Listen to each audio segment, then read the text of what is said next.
দিন শেষে আপনার স্ত্রীর কাছে এসে আপনার যেই শান্তি আর যেই তৃপ্তিটা আপনি পাবেন, সারা দুনিয়াতে সেই শান্তি আর সেই তৃপ্তি আপনার কোথাও পাবেন না। সবসময় একটা কথা মনে রাখবেন, স্ত্রীকে আল্লাহ হালাল করেছে।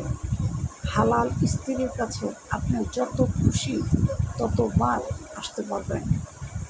দিন শেষে সারাদিন পরিশ্রম করে ক্লান্ত শরীরে আপনার যখন বাড়ি ফিরে আসবেন, তখন আপনার হালাল স্ত্রীর কাছে আপনি যখন আসবেন, তখন দেখবেন একটা প্রশান্তি, অন্যরকম একটা প্রশান্তি আপনাকে আপনার দেহকে দিবে।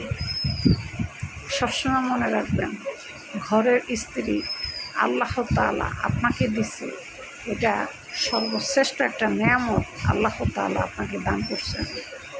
আপনি সেই জিনিসটাকে সম্মান ও মহব্বতের সাথে রাখার চেষ্টা করবেন, কারণ ঘরের স্ত্রী হচ্ছে সর্বশ্রেষ্ঠ নেয়ামত একটা পুরুষের জন্য।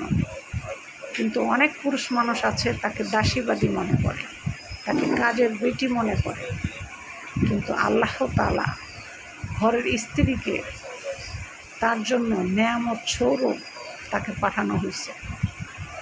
একটা স্বামীর জন্য একটা স্ত্রী হচ্ছে বরকত, রহমত, সব কিছু। কিন্তু অনেক পুরুষ মানুষ এটা বুঝে না।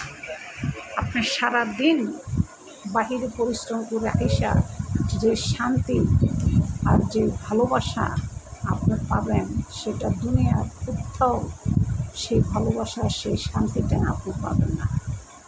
সবসময় কথাটা মনে রাখবেন।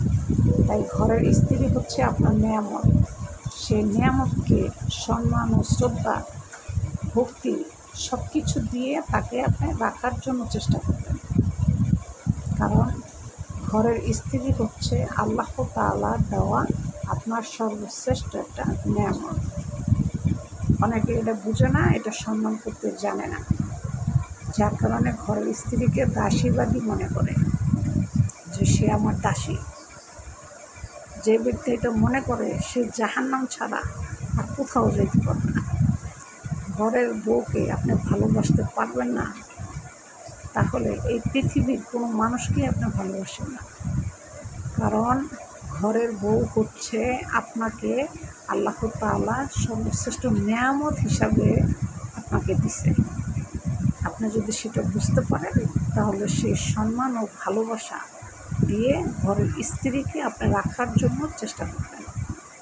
এটা আমার আল্লাহ নিজে বলেছে, যে ব্যক্তি ঘরের বউকে ভালোবাসে না, সে পৃথিবীর কোনো মানুষকেই ভালোবাসে না।